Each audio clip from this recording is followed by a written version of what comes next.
SpaceX launches third mission in 2024's first week, ULA Vulcan-Centaur to fly tonight. If 2024's opening few days are anything to go by, SpaceX looks firmly committed to its goal of up to 144 Falcon-class missions, after smoothly wrapping up its third flight inside the year's first week. Having already completed a record-breaking 96 flights in 2023 to 91 missions using 15 single-stick Falcon 9 boosters and 5 launches by the triple-barreled Falcon Heavy, the Hawthorne, Caliph headquartered organization has gone on record with its aim to fly up to a dozen times per month before the next New Year's Eve. Such a high flight rate requires a launching mission each 2.5 days, a substantial uptick on 2023's impressive cadence, which saw a Falcon leave the pad on average every 3.8 days.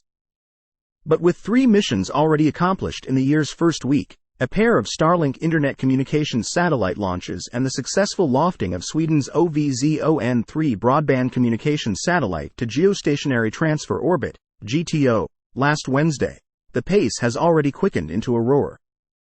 And that roar will sound twice over the Space Coast this week, with the dust and smoke having barely cleared from tonight's Falcon 9 launch before United Launch Alliance, ULA, aims for 2:18 a.m. Eastern Standard Time Monday for the maiden Cert-1 certification flight of its Vulcan-Centaur heavy lifter out of Space Launch Complex, SLC-41 at Cape Canaveral Space Force Station, Florida. The 202-foot-tall, 61-meter booster rolled out of the Vertical Integration Facility, VIF, and completed a quarter-mile, 400-meter roll to the pad on Friday, following a satisfactory launch readiness review, LRR. Cert-1 has 3 back-to-back launch attempts on the Eastern Range, with Monday morning's opening opportunity offering the best odds, some 85% favorability, with a sharp deterioration to 30% favorability on Tuesday and 45% on Wednesday. Elevated winds and an encroaching cold front are likely to bring a period of strong winds, heavy rain and thunderstorms in the early part of the new week. By the primary launch window, high pressure should bring generally favorable weather conditions, although there is a slight chance of a thick cloud layers rule violation from clouds associated with the subtropical jet, the 45th cautioned in its Sunday update.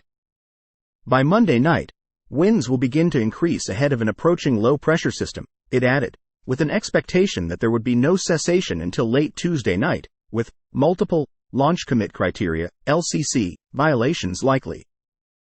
In development for the last decade, ULA intends the Vulcan-Centaur ultimately to replace its in-service Atlas V and soon-to-be-retired Delta IV fleets.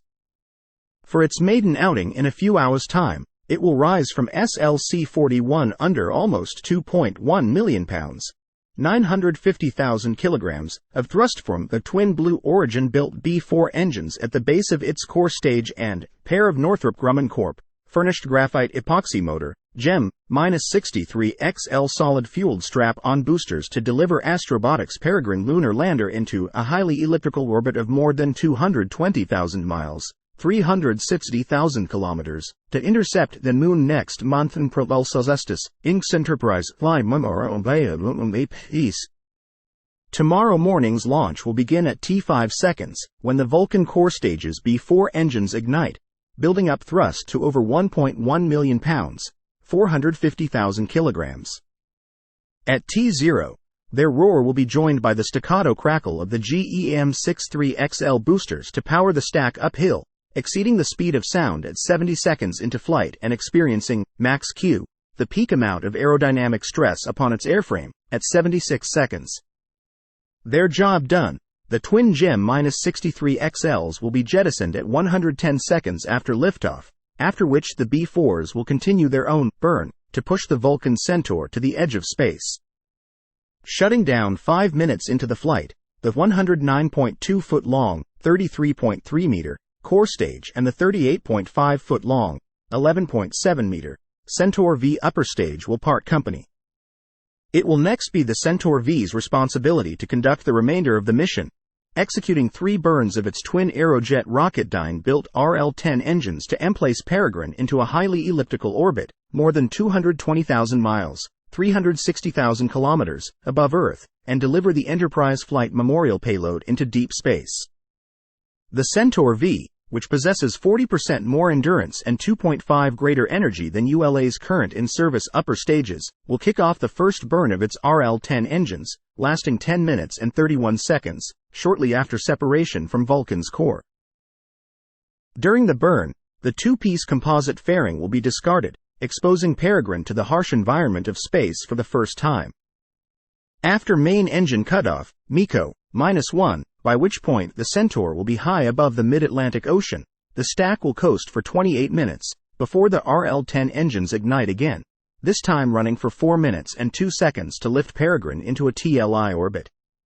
MECO 2 will take place at T plus 47 minutes and 37 seconds, with Peregrine expected to be deployed 3 minutes later high above the Indian Ocean at an altitude of 304 miles, 490 kilometers, inclined 30.03 degrees. The lander is targeting touchdown on the Moon in February 2024. A final burn of the RL-10 engines, lasting about 20 seconds, will end with MECO 3 at T plus 78 minutes, carrying Centaur V and Enterprise flight into a long-lasting and stable solar orbit. But before this dramatic maiden voyage could commence, SpaceX at 5:35 p.m. Eastern Standard Time Sunday executed its third launch of the year.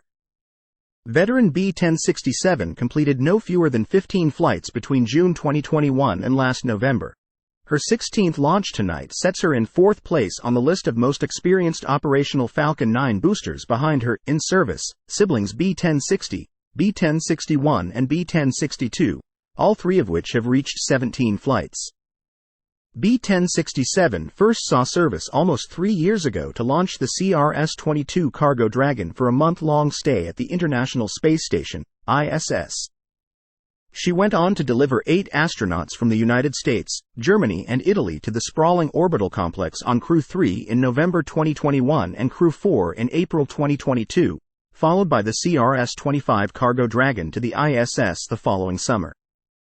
Added to this impressive list, B-1067 also lifted a geostationary communications satellite for Turkey in December 2021, which helped set a new record, now broken, between pairs of Falcon 9 launches at less than 16 hours, and a pair of O3BM power broadband satellites in December 2022.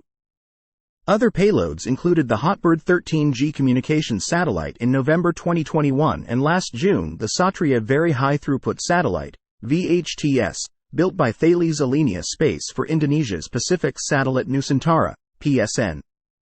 Her Hotbird 13G launch in November 2021 marked the first time that SpaceX achieved 50 Falcon 9 missions in a single calendar year. And in January of 2023, one of her Starlink payloads tipped the scales at 38,400 pounds, 17,400 kilograms, to become the heaviest Falcon 9 payload ever orbited at that time. Aboard tonight's mission were a further 23 of these small, flat-packed internet communications satellites, bringing to 8 the total number of dedicated Starlink stacks B-1067 has lofted since September 2022.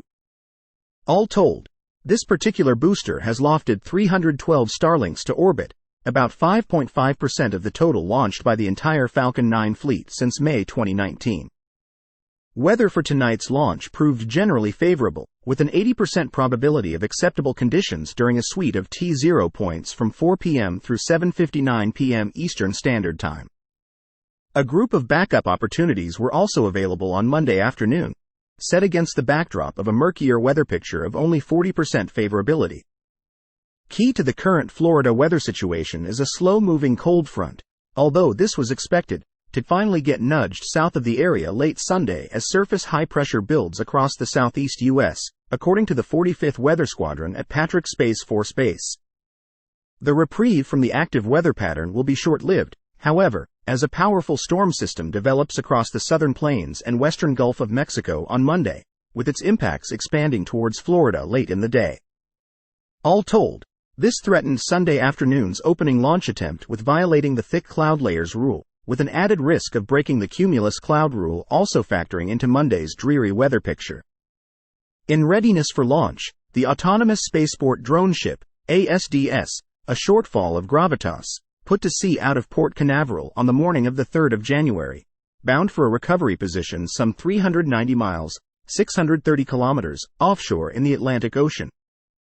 Liftoff occurred from Storied Space Launch Complex, SLC-40 at the Cape at 5:35 p.m. Eastern Standard Time, and B-1067 roared smoothly into the steadily darkening Florida sky, the flare of her 9 Merlin 1D Plus engines clearly visible throughout first-stage ascent.